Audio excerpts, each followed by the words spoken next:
What is going on today, you beautiful, blessed boys and girls? Thanks so much for tuning in.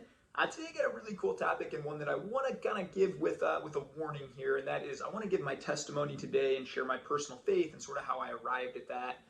What I want this to be is just something that I can share and kind of show people. Hopefully it inspires someone. You know, I do get a lot of times on social media, oh, you got a great looking family and a happy life and all this stuff is good. And so I do want to highlight that there are ups and downs in everybody's journey. We all have struggles. I still continue to have struggles to this day. And so it's not all just rosy. I think that's sometimes the danger of social media, that people can look in and kind of only get glimpses of your life and kind of think, oh man, you know, if my life were only this good. What you need to realize is you're getting a highlight reel. So today I kind of want to go into some of the nitty gritty and some of the raw stuff and how I got to arrive to here. And another thing I want to do is just kind of highlight other people. I'm going to challenge some of my other friends to do this too, where we all get out and kind of share our testimony. And I think it's neat to say, hey, you know what, my faith won't look like yours won't look like mine. It's a very personal faith, but it's something that we should all explore and all look into deeper. Now, like a lot of people growing up, I grew up in the church. My parents, it was a pretty standard thing. We went to church every Sunday, a lot of Wednesdays. We did the Bible study, the youth groups, all this kind of stuff, right? Growing up, I'm super holy because I was baptized Catholic when I grew up. Then I got baptized again, I think when I was like 10 years old, 11 years old. But I didn't really understand it. I think it was just kind of like more of my parents' faith. And then what happened was, you know, I turned 16, 17, 18, especially 18 when I went off to college. And I just decided that, you know what, it's not really my thing. It kind of was my parents' thing. And I just completely turned my back on faith at that point. I remember still having some discussions, had a great relationship with my parents, and they would kind of urge me or ask me, you know, if I was going to church or doing some of these things. And my answer was always just, no. You know, at this point in my life, beer and chasing girls and these other things were just more important to me than going to church and God. And so I really did just completely turn my back. And something pretty unique happened to me in college when I was 21, about 20 and a half, 21. I discovered I had a pretty unique talent to be great at poker, and deposited $60 into an online site. Within 6 months, I had run that up to close to six figures. Then decided to drop out of college, and the next 5-6 years of my life was kind of a whirlwind where it was just, flying to Vegas all the time. I think I checked at one point, I went back and forth to Vegas like 60 times in that 5 years. Got a condo out in Vegas, lived there. Was always kind of flying, playing in these big games, playing online, flying all over the world. A lot of parties, a lot of crazy times. And again, you know, that was the point where I think my parents would ask me, or other people might ask me that I admired and say, you know, well, do you have faith? Do you still go to church? And at that point, I was very arrogant about it and just saying, I don't need that. You know, maybe you do. Maybe it's a crutch for you, but I don't need that. I have a lot of money. I've got a lot of friends. I got a lot of this stuff. I don't need that. And so that was the point in my life, I think, where I was very arrogant about faith and what that really meant. And again, I don't think it had ever been my own, so I hadn't really explored a personal faith at that point. Then it kind of all came crashing down for me when I was 26, 27 years old. I had gotten married somewhat young and had a, you know, kind of a rocky marriage for a couple years. But again, we were always kind of flying to these places and just, we never really talked about anything because we were always just on to the next party. Well, I got a call while I was playing the World Series of Poker that my then wife was cheating on me and leaving me. And so that was kind of a kick in the gut. I still didn't turn to God or anything during this time. I remember just kind of packing my stuff and I moved up to a condo in Chicago. I'd spend the next couple of years there just in a really low place and probably the darkest place in my life, where I was the life of the party. If you talk to anybody, I went there, anybody in Chicago at that time, I was always the guy at the nightclub, dancing on the table, looking like he was having a great time. But many of those nights I would cry myself to sleep. I would even contemplate at my lowest points, like, what's the point of life? I can't stand this anymore. I always, surrounded by 1,000 people, but always felt alone kind of thing. Some of those, I made 7 figures playing poker, but lost some of it in the divorce, lost some of it in all this other stuff. And now I was spending thousands a week going to nightclubs, parties, drinking, drugs, all the things, just trying to fill this hole, and still traveling and doing some of these other things to try and, I think, looking back, fill a hole deep in my soul that I was just wanted to be happy. And I remember writing sometimes back then that I just want to be happy, but I feel like I can never stay happy. I always had this fleeting feeling. Well, then at 28, 2 really key things happened for me. Number one, I met my buddy Colby. This is Colby. And I was actually at a bar one night just with some mutual buddies, and this dude just had this massive energy and presence about him, and he's also just super jacked. So I remember just chatting him up a little bit and being like, what do you do? And he's like, well, I'm a personal trainer. I manage this gym over here in town. And, we chatted a little bit, and by the time the night ended, he just said, hey, Ty, come live with me tomorrow. And I remember it being like, 11 o'clock or something. And I'm like, well, what time do you lift? Thinking, hopefully it's 10 a.m. or whatever. And he's like, 5 a.m. I go, 5 a.m. every single morning. So I was like, all right, man, I'll show up and I'll go with you. So I did start going with Colby every single day. And I think that started to turn my life around a little bit to where I just kind of realized, I can make other friends outside of these party and club friends. I can have some friends that have some goals and have some drive and, want to better their bodies and minds and things like this. And I think it really kind of turned the key for me a little bit towards this self-improvement. A couple months later, then I, still was feeling a little low at this time, and I was back and forth, meeting Colby at the gym, starting to get into shape a little bit, but still kind of contemplating life. What's the point? It just doesn't seem like I have a purpose, or every day I'm waking up and going to the gym, maybe playing poker if I feel like it, but I just didn't really have a purpose or a passion. And I remember just remembering back to our church, my hometown. There's this great guy that I always admired. His name was Eddie Lowen. Shout out to Eddie Lowen. I'll throw him up here on the screen. And he just seemed like such a great dad. He had a great family. He was just at peace all the time and just had this calming presence about him. And so I still don't know why, looking back, but I remember one night, I think I had come back from buddies and I was drinking, and I remember just shooting him a long email, just saying like, hey man, I can't figure this life thing out. I've made a lot of money. I've got a lot of friends. Everybody tells me I should be happy, but I'm not happy. I've never been happy, if I'm honest with myself, and I just can't figure it out. Could you meet me for a cup of coffee, or could I just chat over some of these big life issues with you? And you got to know, this guy he runs a church of 6,000. I'm not a member. He has no incentive really to care. Within 5 minutes, I get an email back, and he said, man, I would love to do that. Next time you're in town visiting your folks, let's set up a date. We'll go grab lunch. We'll talk about these things. So that was a really big point for me. I was living in Chicago, and I would actually drive down once a month or so after that, and Eddie and I would text back and forth, and I'd ask him a lot of these big questions and kind of pose these hard questions. What about hypocrisy? Why does God allow these bad things to happen? I would ask him all these questions, and he would just kind of give me a couple answers around those that I thought was very wise. And he'd say, I've been studying the Bible for 40 years. I don't have all the answers. I'm not God. And then, he just kind of challenged me. You're a smart guy, Ty. You play poker. You like odds and statistics. Well, just study. What do you think? Do you think that the world was just created by this big bang? There's no designer. It's all accident. It's coincidence. We're here.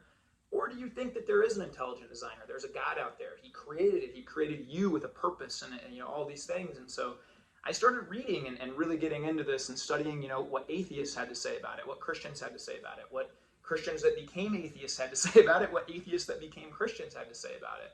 And started studying these things and kind of asking myself some of these bigger questions. About that time, he challenged me, hey, for 30 straight days, Ty, I just challenge you to say one prayer. God, if you're real, show yourself to me.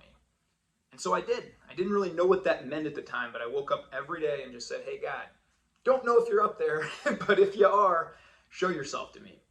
And I went to church a little bit here and there, and I started kind of volunteering and making some kind of church friends along that way. And then one night, about a month or so later, maybe 28 and a half at this point, I flew out to Vegas with a couple buddies, playing some poker. And I remember just going for a jog one night. By myself. I think I'd gotten crushed at poker that night. So I'm contemplating life, how I can lose thousands of dollars in this card game. And I remember going for a jog. I had about 10,000 songs on this little tiny iPod Switch, none of which I remember were Christian. I never listened to Christian music or anything like that back then. So to this day, I still don't know how this happened. But as I'm jogging, I just hit shuffle, and it gives me this song, Holy is the Lord God Almighty. And something just lit up in me when that song came on. I got really angry. I hit skip to the next song. I think it was probably a Tupac or a Biggie or something like that. It's mostly what I listened to back then. But I remember, even when that Tupac song came on, just running as fast as I could and shouting to God, how could you let me get here? I'm divorced. I'm angry. I'm unhappy. Just kind of shouting at him and saying I'm not happy and it's your fault kind of thing. Well, lo and behold, that very next song out of 10,000 songs, and again, I never downloaded any Christian music on there, so unless my mom snuck in there and did it for me, I don't know how that happened. But that next song that came on was the same one, Holy is the Lord God Almighty. And it was something instantly that when that song came on the second time, it was like I remembered what Eddie had told me. God, if you're real, show yourself to me. And I really felt like that was God for the first time showing himself to me.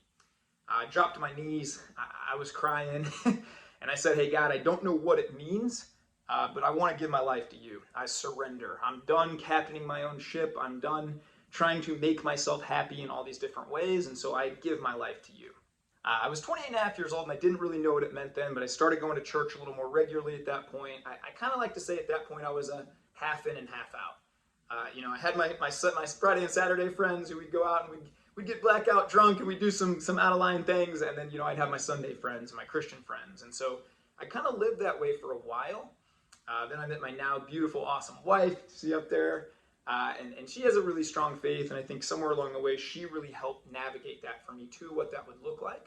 And I think I went ahead and kind of lived this half in, half out for about the next 4 or 5 years. If I'm really honest, I showed up to church, took the Happy Family Sunday picture, and then kind of went and did my own thing. I wasn't about to give God my money. I wasn't about to give God, some of the casual pornography. I wasn't about to give God a lot of these areas of my life that I wasn't really ready to let go of. And so then, a few other things happened, up and downs. I got fired from a corporate job that I kind of liked at the time, and so our whole family uprooted. We moved across country to Las Vegas. And so as we're getting ready to move, I'm kind of in a lower point at this time because just been fired, which is obviously pretty hard. But also the enemy is starting to tell me a lot of these things. Hey, Ty, I'm going out 7-8 weeks before my family.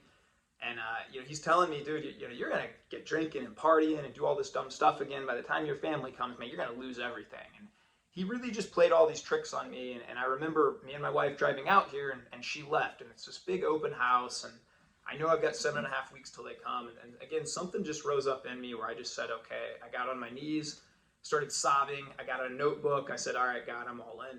I give you everything, man.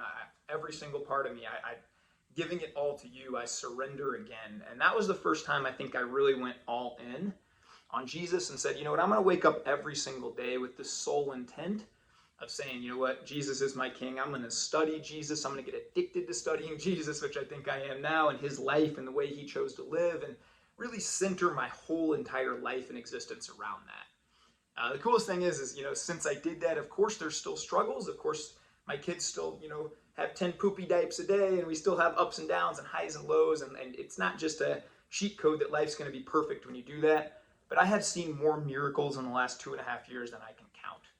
I've seen God just do a work and a number on my family, even providing, sons that I prayed for. We've adopted 2 boys now.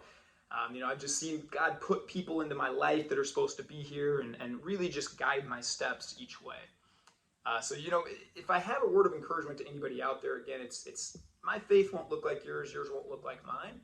But really ask yourself these big questions. I think for a long time I was just kind of on autopilot, just kind of doing what everybody else does. You do the parties, you do the sports, you get into all these things, but I never really stopped to ask myself what made me happy and why do I think we're here, and do I really think God created the universe? Do I think it's an accident? Is it random? Is it what? You need to ask yourself some of these big questions and explore this personal faith.